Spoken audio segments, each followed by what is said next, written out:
What was the creepiest or most frightening moment in your life? My wife and I had checked into a hotel room and had gone to bed. My wife is asleep. I'm just starting to drift off to sleep when I hear a soft voice in the dark room. Just above a whisper say, "I think they're asleep now." Thinking I just heard the voice of someone hiding in our room. I jump out of bed in terror, turn on all the lights, search the bathroom, shower, under the bed, the closet, but there was nothing. My wife and I were the only two people in the room. Now some people might have believed the room was haunted, but what I experienced was a hypnagogic hallucination, but for a few minutes there I was quite terrified. I was falling asleep staring at the ceiling. We have a few night lights in the room so we don't die when we get up to pee during the night. The night light is casting a weird shadow on the ceiling that looked oddly like the profile of a face. And the more my brain and eyes focus in on it, the more detailed and menacing it began to look. I am completely fixated on this face, and then suddenly it turned to look at me. I screamed and thrashed around in my blankets, waking my highly irritated partner, who was yelling, "What? What?" At this point, my brain then realized that the shadow was created by the blanket and my partner's foot. And when they moved their foot, it made it appear as if the face had turned to look at me. I was so embarrassed that I told my partner I had a nightmare and turned over and went to sleep.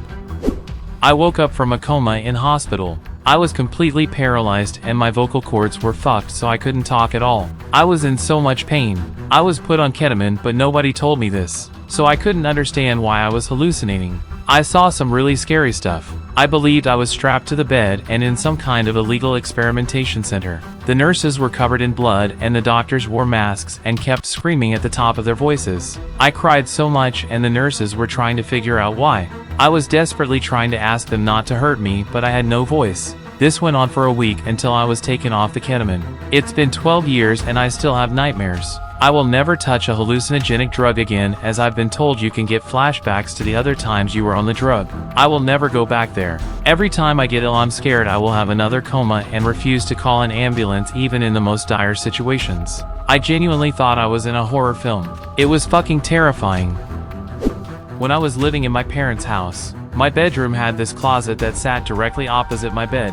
For whatever reason I can't remember, the door couldn't close. That closet had always given me bad vibes, and I almost never slept. But the worst was one night when I was home alone. I was laying in bed trying to sleep, when suddenly it got eerily quiet. I was home alone, but I could typically hear nighttime sounds coming from outside. As I lay there trying to rationalize, I started to hear some whispering. At first I couldn't make it out, but then I recognized it as my name. Obviously freaked out, I was nearly paralyzed with fear. I sat there for what felt like forever, when I felt what felt like a thin finger, slowly tracing down my foot from toes to heel. The rest of that night is honestly a blur, but I remember having this super strong urge to look into the closet. I'm happy I never did. So I was dating a girl in my early 20s. We went on a road trip to California when she started displaying symptoms of schizophrenia. She would be normal as fuck all day and then all of a sudden just shift in vibe. So one night I'm with her and we're staying alone in this little building on a farm. While doing a work trade, she was having normal conversation with me when all of a sudden she freezes and stares past me with a terrified look on her face. "It's right behind you, yeah, fuck that man." I was so scared. I look behind me, find nothing, and ask her what she saw. She doesn't explain, then starts saying bad things about herself and spiraling more and more negative with her thoughts. Then her pupils widen in an instant like she just got eye drops put in. Then I notice she goes to grab a knife off the side table. I quickly grab her wrist of the hand with the knife and wrestle her down to the ground. I eventually got the knife from her without her being able to do anything with it. The craziest part was how strong this person was. I had probably 60 pounds on this 110 pounds chick, and she was putting up a hell of a fight trying to keep the knife. Man, that was a road trip from hell. Damn bro, I would have ran away thinking they got possessed while shitting in my pants. I had a stalker when I was a teenager. Not as creepy as some of the stories I've read here already. One of the creepier incidents happened when I was up late, 2 a.m., on my computer. I didn't have the blinds all the way shut, but there were bushes in front of them. The doorbell rang. My parents didn't wake up. In order to wake them up, I had to walk past the front door and the windows and up the stairs, which I remember being creepy. Anyways, they just told me to go to bed, so I did, and the next morning my dad found a pile of cigarette butts in the bushes outside the window where I had been sitting. There were also incidents of tapping on the windows and seeing someone running through the woods in the backyard, but everything stopped when I moved to college. From the UK. Here, But basically I live out in the countryside and was coming back from a long walk out in the fields. It was pretty much pitch black, but I was only about 2 minutes walk away from my car. I was in sort of long grass when all of a sudden I heard something, sounded the size of a dog, come running straight at me through the grass. You could really hear the thuds of its footsteps. So I froze and screamed towards its direction, and the footsteps stopped.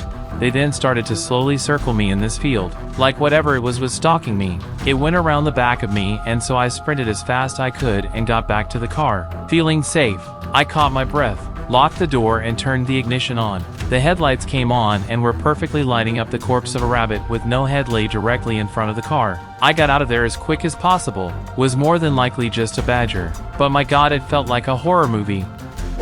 I have told these stories to friends many times, but never written them down. I will preface this by saying that I am a non-religious skeptic who does not believe in the supernatural, but I have no explanation for these events. I'll try to keep this terse, because it was actually a series of events. They all occurred when I moved with my then legal guardian into a home in the CA Bay Area many years ago. The first thing we noticed was that one of the rooms in the rear of the house was much colder than the rest of the house, to the point that it was constantly remarked upon.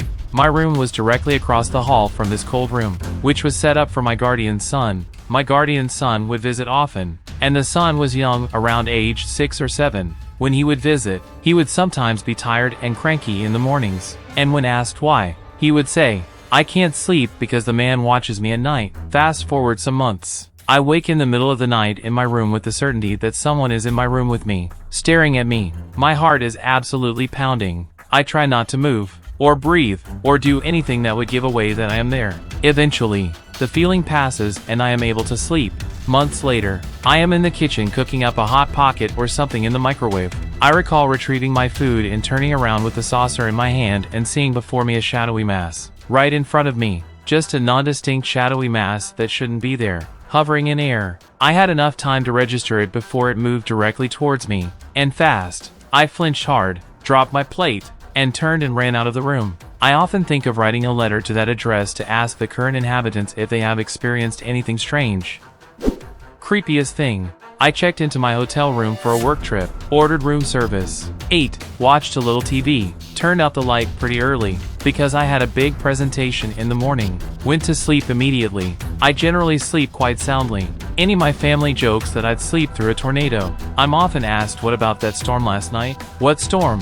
I slept through it. At some point I wake up, thinking I heard the door open and shut, and there's light briefly in the room. I turn over, still mostly asleep, thinking it's the door across the hall or next door, and maybe headlights coming in through the window. But then I hear rustling in the room, and the other bed creaking a little bit. I sit bolt upright and switch on the light. There's a guy sitting on the edge of the other bed, slipping off his shoes. Somehow the front desk checked him into my same room and activated his card key. Never been so freaked out in my life, but he was just as scared as I was. I always wonder what would have happened if I hadn't woken up and in the morning had a strange guy asleep in the next bed.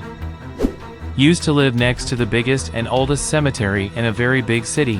I remember going back home one late evening, alone and by foot. The street was completely empty and dead silent, probably due to the very thick fog blanketing everything. I couldn't see anything past a couple of feet. I heard a very distinctive cry and slowed down, only to see a crow land right next to me. It kept silent and walked by my side for a while, until I took the turn to my apartment and it disappeared into the fog, straight ahead and into the direction of the cemetery. I wouldn't call this moment creepy or uncanny, exactly, but I definitely felt like I'd been walking into a cliché movie scene at that moment. Thank you very much for watching. Write your similar stories in the comments and don't forget to watch our other videos.